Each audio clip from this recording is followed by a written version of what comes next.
Büyük Sultan II. Bayezid, kardeşi Cem'i Roma Papası'nın mahkemesine elçi olarak sunar. Onun varlığının ve Büyük Papa'nın korumasının halkları arasında uyuma ve düşmanlarından korunmak için karşılıklı bir antlaşmaya yol açacağını umar. Yıllık 40.000 duka karşılığında. Sonuçta Muhammed ve sizin İsa Mesih kardeştiler. Biz neden olmayalım? Neden olmasın ki? Tarih sadece savaş meydanlarında değil, algı operasyonlarıyla beyaz perdede de yazılıyor. Bizler kendi destanlarımızı, o ilham veren gerçek liderlerimizi dünyaya anlatmadığımızda, Hollywood ve Avrupa sineması o muazzam tarihi alıp en çirkin şekilde çarpıtarak kendi kahramanlarını yaratıyor. Yıllarca izlediğimiz o dev bütçeli yapımlarda cihan imparatorlukları kurmuş, adaletiyle nam salmış ecdadımız maalesef çoğu zaman sadece kana susamış, barbar kötüler olarak resmedildi. Bugün izlerken bu kadar da tarihi saygısızlık olmaz diyeceğiniz, dünya sinemasında Türkleri en kötü anlatan 5 sahneyi inceliyoruz. 5 numarada tarihi gerçekleri tamamen çarpıtarak bir vampir efsanesini yüceltmek adına koca bir cihan padişahını harcayan o absürt fantastik film var. Fatih Sultan Mehmed'in Kazıklı Voyvoda Vlad tarafından acımasızca öldürüldüğü ve tarihi gerçekliğin tamamen hiçe sayıldığı o tartışmalı sahne Dracula Untold. 2014 yılında vizyona giren Dracula Untold aslında tarihi bir filmden çok fantastik bir köken hikayesi olarak karşımıza çıkıyor. Yapımın temel amacı Vlad Tepes'i yani tarihteki Kazıklı Voyvoda'yı ünlü Dracula efsanesine dönüştürmek. Ancak bunu yaparken Osmanlılar ve özellikle Fatih Sultan Mehmet karakteri oldukça tartışmalı bir şekilde işleniyor. Filmin daha ilk dakikalarında Vlad'ın çocuk yaşta Osmanlı sarayına verilmesi, seyirciye Osmanlıları, çocukları ailelerinden koparan korkutucu bir güç gibi göstermeye çalışıyor. Oysa tarihçiler devşirme sistemiyle filmdeki anlatımın tamamen aynı şeyler olmadığını ve burada ciddi bir dramatizasyon bulunduğunu belirtiyor. İlerleyen sahnelerde Fatih Sultan Mehmed'in Vlad'ın oğlunu istemesi de yine Osmanlıları sürekli tehdit unsuru olarak resmeden anlatının önemli parçalarından biri haline geliyor. Böylece seyirci farkında olmadan Vlad'ın tarafına çekilirken Osmanlılar filmin ana kötüleri olarak konumlandırılıyor. Ancak asıl tartışmalı bölüm finalde karşımıza çıkıyor. Filmde Vlad ile Fatih Sultan Mehmet karşı karşıya geliyor ve fantastik güçlere sahip Dracula, Fatih'i öldürerek hikayeyi sonlandırıyor. Hatta sahne öyle bir noktaya taşınıyor ki Vlad'ın Fatih'e vampir gibi saldırdığı bile görülüyor. İşte birçok kişinin eleştirdiği nokta da burada başlıyor. Çünkü tarihte Fatih Sultan Mehmet'e zarar vermeyi bırakın, Vlad'ın böyle bir başarı elde etmesi bile mümkün olmamıştı. Gerçekte yaşanamayan şeylerin fantastik bir intikam hikayesi şeklinde beyaz perdeye aktarılması yıllardır Türk izleyiciler tarafından eleştirilmeye devam ediyor. 4 numarada Rönesans dehasını anlatırken iş Osmanlı'ya gelince tarihi bir dramadan çıkıp fantastik bir canavar masalına dönüşen o meşhur dizi var. Otranto baskınında Türk askerlerinin adeta birer zalim yaratık gibi tasvir edildiği ve tarihin karanlık bir fanteziye kurban gittiği o sahneler Da Vinci's Demons. Da Vinci's Demons, normalde Leonardo da Vinci'nin hayatını merkezine alan tarihi fantastik bir yapım olarak başladı. Ancak konu Osmanlılara ve özellikle Otranto seferine geldiğinde dizinin tonu ciddi şekilde değişiyor. Özellikle 2. sezon finali ve 3. sezon başlangıcında işlenen Otranto kuşatması bölümlerinde Osmanlı askerleri neredeyse bir korku filmi ordusu gibi gösteriliyor. Avrupa şehirlerinin üzerine çöken, önüne çıkan her şeyi yok eden fanatik bir güç görüntüsü oluşturuluyor.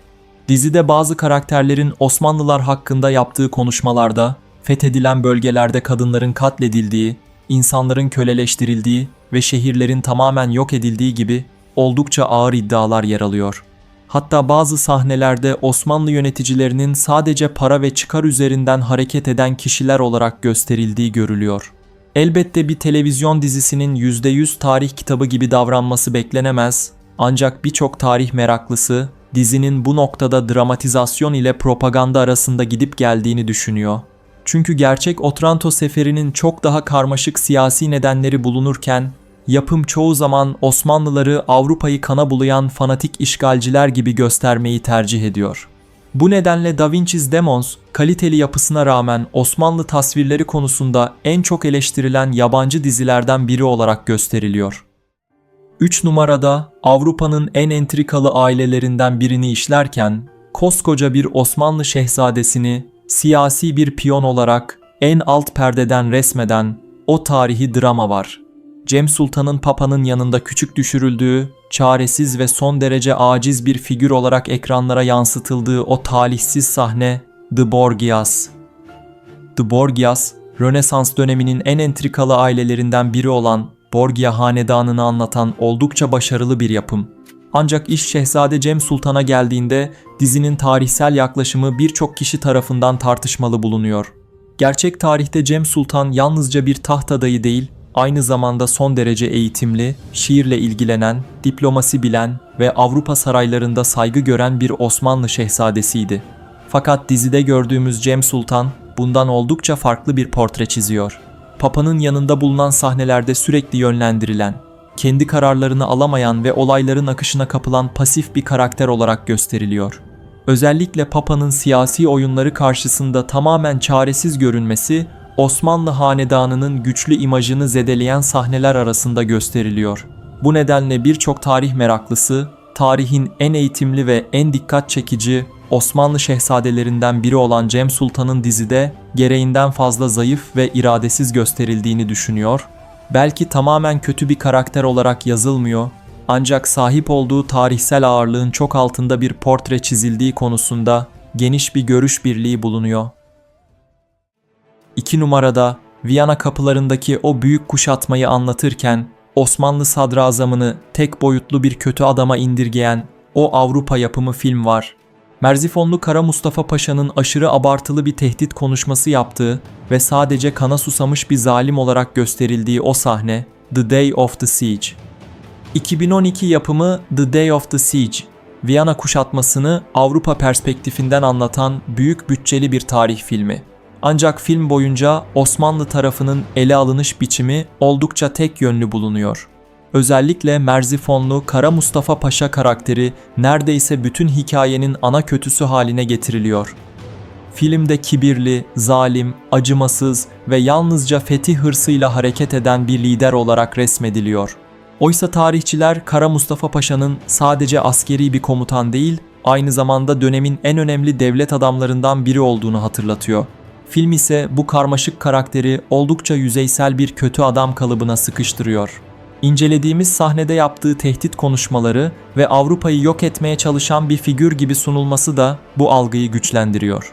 Daha da dikkat çekici olan şey ise filmin genel anlatısı.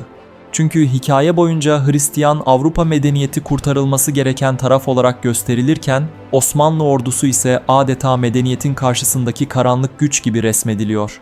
Bu yüzden birçok kişi filmi tarihsel bir anlatımdan çok Avrupa merkezli bir propaganda hikayesi olarak değerlendiriyor. Ve 1 numarada sinema tarihinin en büyük klasiklerinden biri kabul edilse de Orta Doğu'daki Türk imajını yıllarca yerle bir eden o meşhur Hollywood yapımı var. Türk askerlerinin yalnızca baskıcı, acımasız ve işgalci birer figür olarak gösterildiği ve küresel sinemadaki algı operasyonunun zirvesi olan o unutulmaz sahne Lawrence of Arabia. 1962 yapımı Lawrence of Arabia yalnızca bir film değil, sinema tarihinin en ünlü klasiklerinden biri. Tam 7 Oscar kazanması ve yıllarca gelmiş geçmiş en iyi filmler listelerinde yer alması onu kült bir yapım haline getirdi. Ancak Türklerin filmdeki temsiline baktığımızda durum oldukça farklı. Film boyunca Osmanlı askerleri genellikle Arap halkını baskı altında tutan, sert, acımasız ve işgalci bir güç olarak gösteriliyor. Hikaye tamamen Arap isyanının gözünden anlatıldığı için Osmanlı tarafının bakış açısına neredeyse hiç yer verilmiyor. İncelediğimiz sahnelerde Türk askerlerinin sivillere karşı sert davrandığı ve bölgedeki özgürlüğün önündeki engel olduğu mesajı veriliyor. Böylece seyirci doğal olarak Arap isyancılarla empati kurarken Osmanlılar filmin kötü tarafına yerleştiriliyor. Birçok tarihçi tam da bu nedenle filmi tek taraflı buluyor. Çünkü 1. Dünya Savaşı'nın son derece karmaşık siyasi şartları yerine oldukça basitleştirilmiş bir özgürlük savaşçıları ve kötü işgalciler anlatısı tercih ediliyor. Belki sinema tarihi açısından büyük bir klasik olabilir. Belki Oscar ödüllerini sonuna kadar hak eden teknik başarılara sahip olabilir. Ancak Türk imajı söz konusu olduğunda Lawrence of Arabia, dünya sinemasında en çok eleştirilen yapımlardan biri olmaya devam ediyor. Ve işte bu nedenle Türkleri en olumsuz ve en tartışmalı şekilde resmeden sahneler listemizin bir numarasında yer alıyor. Peki siz bu projeler hakkında neler düşünüyorsunuz ve sizin bu kadar da olmaz dediğiniz sahne hangisi? Düşüncelerinizi yorumlar kısmına yazmayı unutmayın. Ayrıca yeni içeriklerimizi kaçırmamak için kanalımıza abone olmayı ve videomuzu beğenmeyi unutmayın. Yeni bir videoya kadar kendinize çok iyi bakın. Görüşmek üzere.